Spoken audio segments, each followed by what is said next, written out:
ጥምቀት ላይ መጠጥ እየጠጣሁ ተዋወቀን። የሰፈር ልጅ ነው፣ አብሮ አደግነ። አንዴ ልመርቅ ማሪ ልመርቅ። እሺ ዓለም ሰላም ይሁን፣ አሜን በሉ። ሰላም ለዓለም፣ ሰላም ለሰው ዘር በሙሉ፣ ፍቅር ለሰው ዘር በሙሉ፣ ረጅም እድሜ፣ ጤና፣ መልካም ነገር ሁሉ ለሰው ዘር በሙሉ።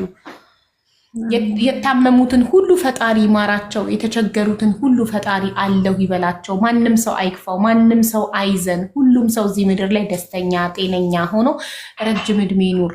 ማንም አይዘን፣ ሁሉም ሰው ደስተኛ ሆኖ ይኑር።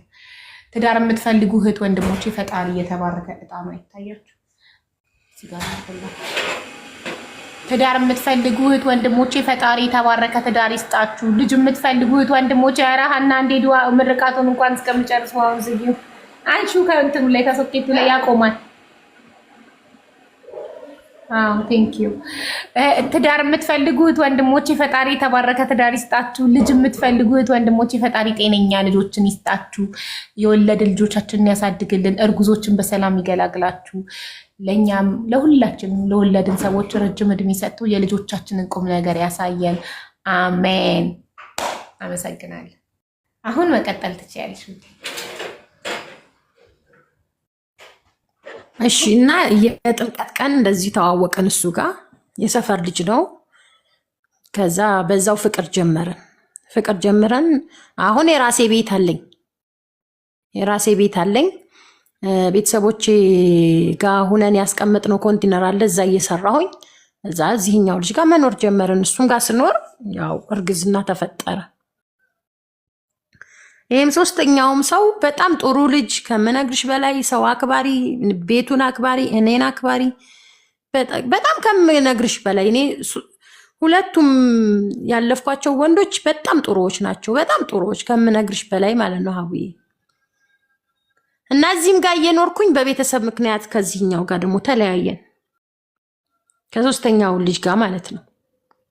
በእሱ ቤተሰቦች ምክንያት ተለያየን። ለወልድ በ9 ወር ነው የተለያየ ነው እሱ ጋር። ከዛ ያው ቤተሰቦች አልገፉኝም። ልጄንም እኔንም ተቀበሉኝ። ቤት ቢኖረኝም የምበላው የምጠጣው የምለብሰው ሁሉ ነገር እነሱ ጋር ነው። ይሄን ሁሉ ነገር ችለው እየኖርኩኝ ከዛ አሁንም መጣኩ። ሶስተኛም ላይ መጣ። እንደዚሁ ደግሞ እግሬን ሳቆም ደግሞ መጣ። ከዛ ቤት መጣ። ያው ቤተሰብ የልጅ አባት ነው። ቤት ይመጣል። እናቴን ዘየረ። ረመዳን ጊዜ ነው አስታውሳለሁ። ከዛ እንደ እንግድነት ቤት ማደር ጀመረ። ከየት እንደመጣ ባይታወቅም ማለት ነው። ከዛ እንደ እንግድነት ቤት ማደር ሲጀምር እኔ ደግሞ በቃ እንደገና ያንን ደግሞ ከማርገዜ በፊት የነበረውን እስር ቤት ውስጥ ሲያወራኝ የነበረውን ነገር ደግሞ ተቀሰቀሰብኝ። እንደገና ደግሞ ፍቅር ለሶስተኛ ጊዜ ሰው ፍቅር ይዘዋል።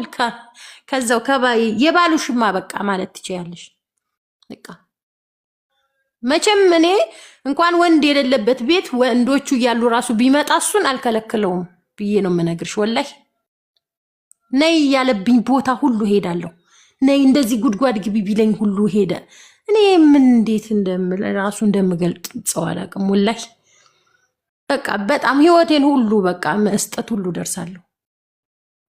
ከዛ መጨረሻ ላይ እሱ ያለበት ሀገር ነይ ያለኝ የአያቶቹ ሀገር ነው እና እሱ ያለበት ሀገር ሄድኩኝ። እሱ ያለበት ሀገር ሂጄ የአክስቱ ቤት ነው አውቃለሁ።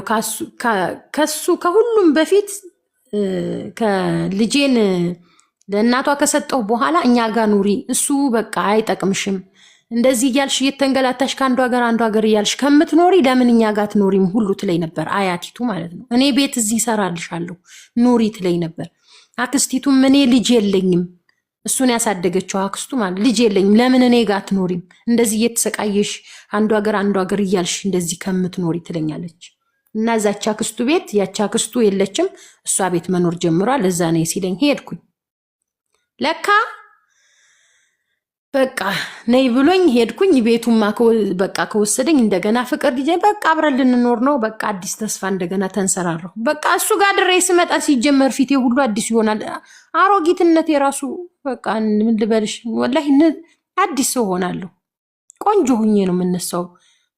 ጀርባውን ሰጥቶኝ ተኝቶ አቡዬ ወላሂ ጀርባውን ሳቅፎ ለኔ የሆነ የመንፈስ ብቻ እኔ እንዴት እንደምልሽ አላውቅም።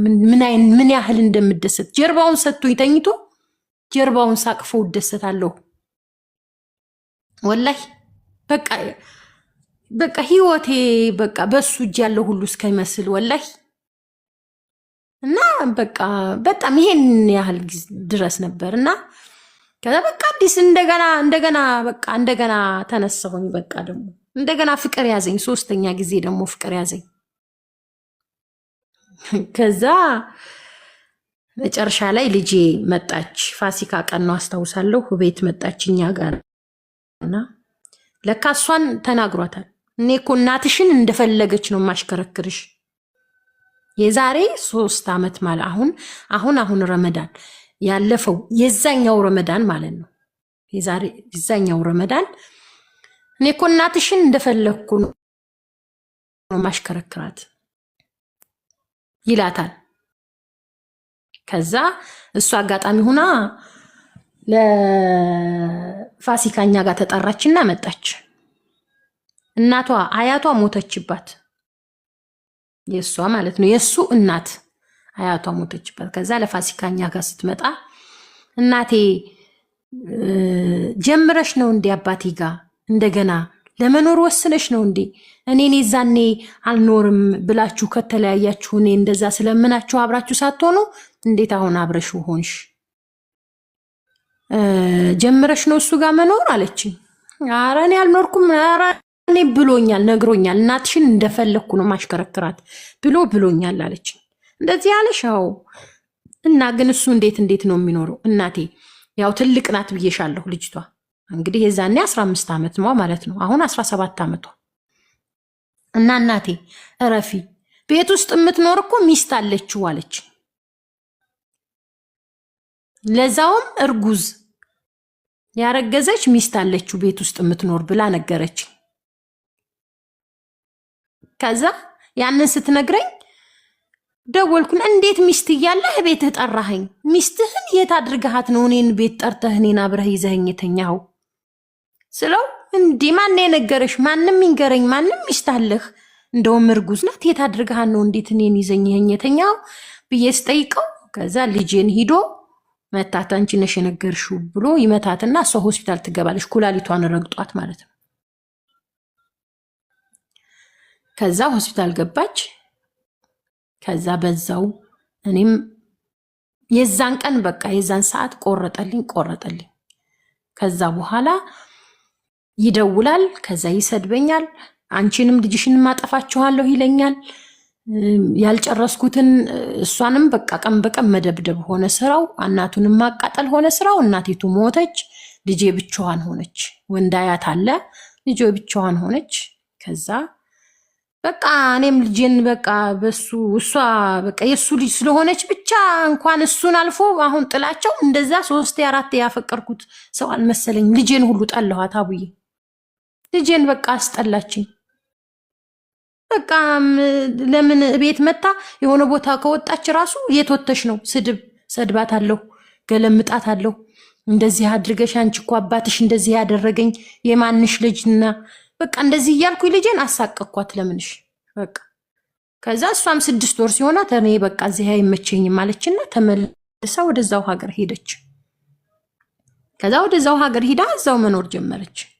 አሁን ጥሩ ጎበዝ ተማሪ ናት። አያቷ ጥሩ ሰው ነው፣ በጣም ከሚገባው በላይ ጥሩ ሰው ነው። እያኖራት ነው። እና እኔም አእምሮዬ እሱ እንደዛ ካደረገኝ በኋላ አእምሮዬ መስራት ጀመረ። ትንሽ እንኳን ተንቀሳቀስኩኝ። ሱስንም በቃ ለመተው እኔ ይሄን ያህል ዓመት እንደዚህ ከስንት ባሎቼ ከጥሩ ባሎቼ ጋር እግሬን ከሚያጥቡ ገላይን ከሚያጥቡ ባሎቼ ጋር አለያየኝ።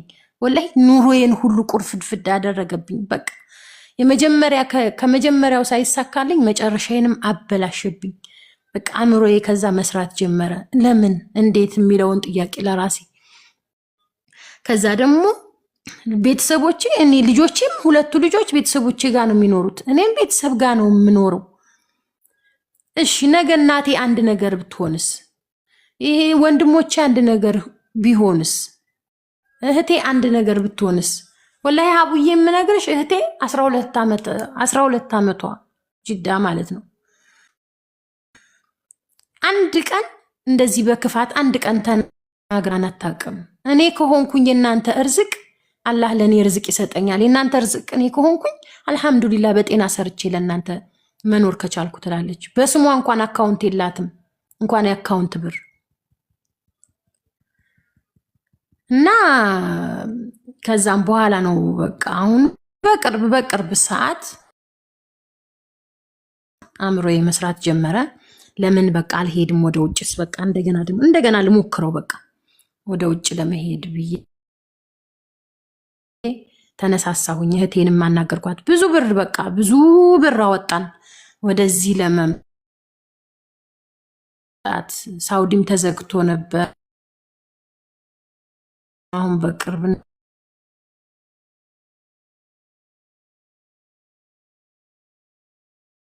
ጋይስ ይቆረጣላ ከፈቱኝ። እንደገናም ደግሞ እንደዚህ ሆኖ ከሰው ጋር ተገናኘሁኝ፣ ከሌላ ሰው ጋር ማለት ነው። ከሌላ ሰው ጋር ስገናኝ እንደዚህ ውጭ መሄድ ሀሳብ አለኝ ምናምን ብዬ ፕሮሰስ እንደጀመርኩኝ አንዲት ልጅ አገኘችኝና ውጭ መሄድ ሀሳብ አለሽ? አዎ። እኔ ሰው ላገናኝሽ አለች። እሺ አልኳት። ከዛ ውጭ የምትሄጂው በሰራተኛ በሸቃላ ቪዛ ነው አለች። እሺ አልኳት። ግን ከዚህ ስትሄጂ ግን አዎ አራተኛ አምስተኛ ነው። አራተኛ ትላላችሁ፣ አምስተኛ ነው። አምስተኛ ሰው ነው። አራተኛ አይደለም። አንደኛው መብራት ኃይሉ ነው። ሁለተኛው ባለጋሪው ነው። ሶስተኛው ቻይናው ነው። አራተኛው ከቻይናው በኋላ ወደ ባለጋሪው ተመልሳ ከባለጋሪው ወልዳ ከዛ በኋላ ደግሞ የጅቡቲ ሹፌር ነው አምስተኛው።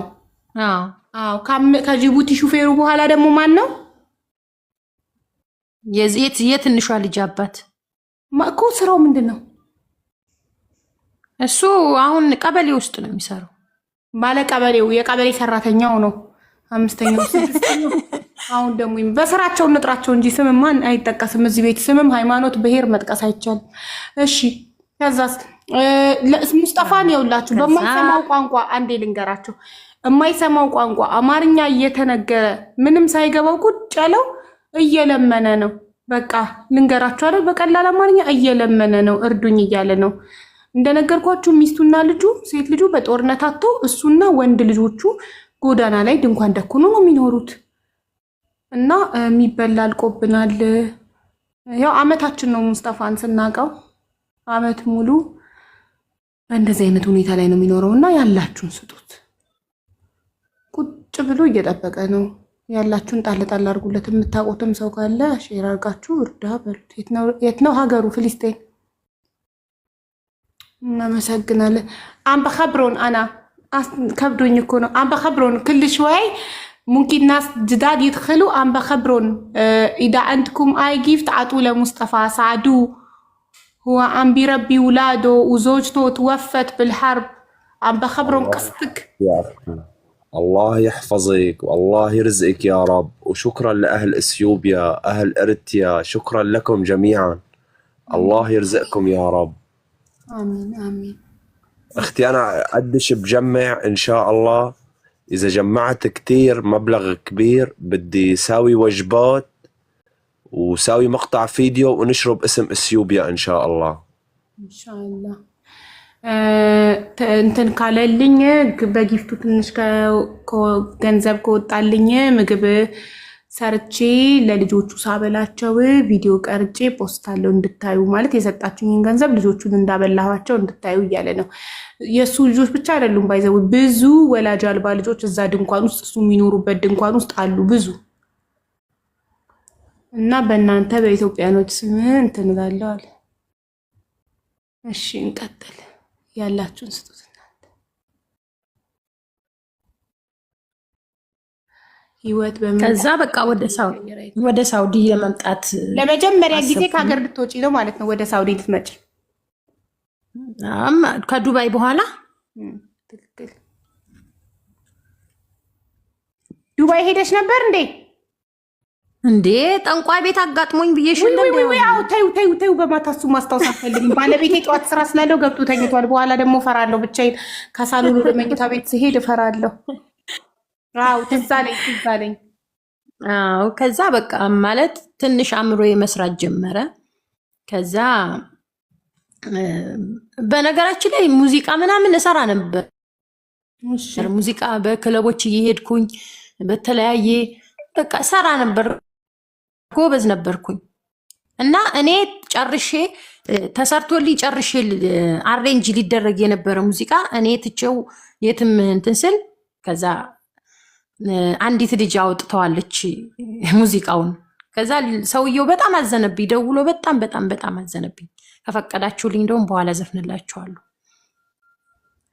ከዛ ወደ ሳውዲ ለመምጣት ሞከርኩኝ። ያው እህቴም በጣም ተሰቃየችብኝ። ሳየው እናቴ የሆነ ነገር ብትሆን ሁሉም የራሱን ኑሮ ይኖራል እንጂ ማንም መቼም እኔ ለእናቱ ብሎ ነው ሁሉም ሰው ለእናት የማይኮነው የለምና። እና እህቴም ደግሞ 3 ልጆች አሏት። 3 ልጆች ቢኖሯት የኔ ልጆች አሉ፣ የወንድሜ ልጅ አለ።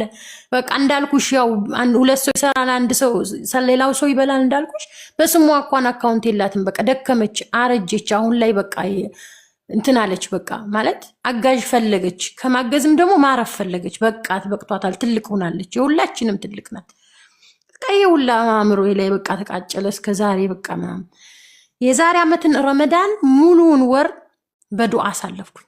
እንደው ያ ረብ በኸይር ነገር አላህ ወይ ንቀልኝ፣ በቃ እስኪ ኸይር ስራልኝ። በቃ በጣም ተማረርኩኝ። በቃ ከሁሉም ነገር ውጪ የሆንኩኝ በቃ ከሁሉም ነገር አልሳካልኛል። በህይወቴ ጣልቃ እየገባ ከመጀመሪያ በቃ ተደናቅፎብኛል። አሁን እስኪ ትንሽ እንኳን አቁመኝ በግሬ በቃ ብዬ ዱዓ አደረግኩኝ። ከዛ እንዳልኩሽ አዲስ አበባ ገባሁኝ። አልሳካለ ደግሞ እኮ ፕሮሰሱ በጣም ብዙ በቃ ለምንሽ አለፋኝ ወደ ዓመት ከምናምን። ከዛ አጋጣሚ መንገድ ላይ ቁጭ ብዬ ሰዎች ተዋውቂ አዲስ አበባ መንገድ ላይ ቁጭ ብዬ አንዷ መታ አንዱ ሳውዲ የሚሄድ ሰው ፈልጌ ነበር ምናምን ትላለች። ከዚች ጓደኛዬ ለምን አትወስጃትም ትላለች።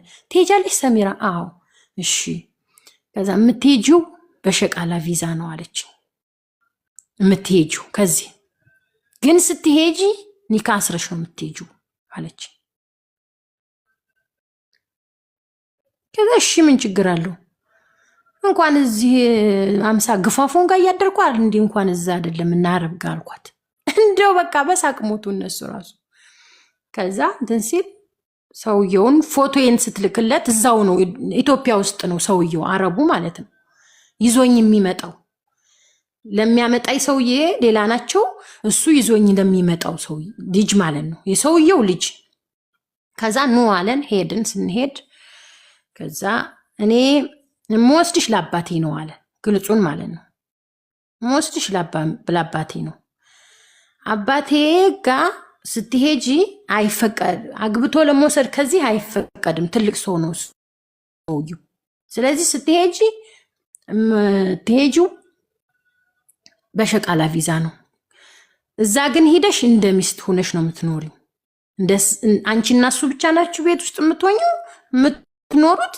ቤቱን ራስሽ የሚያስፈልግሽን እየጠየቅሽ እንደዛ ነው። በቃ ሁሉን ነገር የአባቱ ሚስት ሆነሽ ነው የምትሄጂው ማለት ነው፣ የሽማግሌው ሚስት። ቪዛው ሳይሆን ሐቂቃው ነው እኮ። ቪዛሽማ የሸቃላ ቪዛ ነው፣ በከዳማ ቪዛ ነው የምትሄጂው።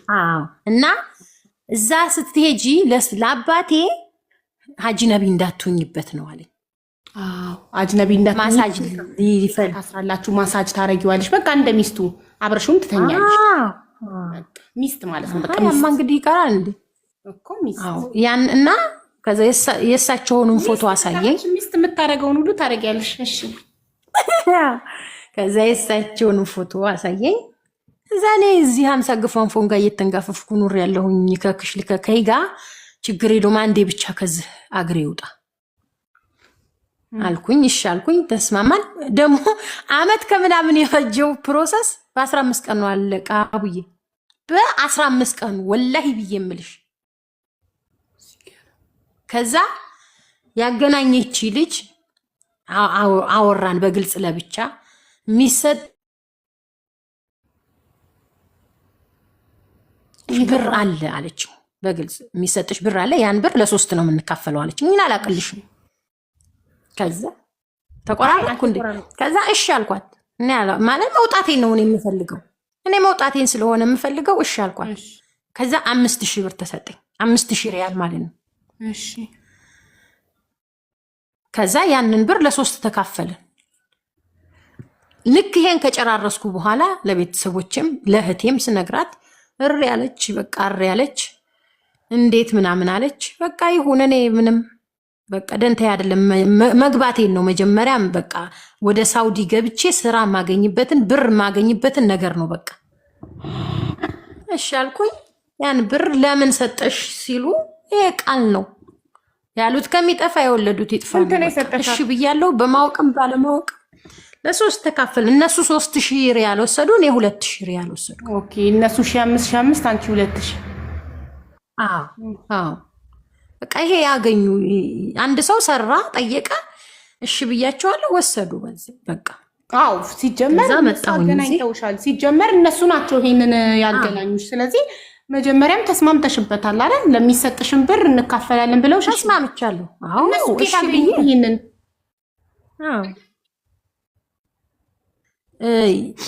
እነሱ ያገኙት እሷ ማለት ነው ወንድሞቿ እዚህ ሰውየው እንደገና ሌላ ለሰውየው አጎት የሆነ ልጅ ኤጀንሲ አለ። እሱ ያ ኤጀንሲው ልጅ ሰውየው አጎቱ ነው እና ያቺ ልጅ ደግሞ ወንድሞቿ እሱ ጋር ይሰሩ ነበረ። ሱዳኒ ነው ባሏ እና ትተዋወቃለች። እሷም ብዙ አመት ቆይታለች። ኦኬ ገባኝ። አንቺስ እሷን የት ነው የምታውቂያት? በዛ ነው ያገኘቻቸው። እኔማ መንገድ ላይ እያልኩሽ በሰው ኦኬ እኮ በሰው ነው የማውቃት። ሳውዲ የሚወስደኝ ፈልጉልኝ እያልሽ በሰው አይደለም። እኔ ተቀምጬ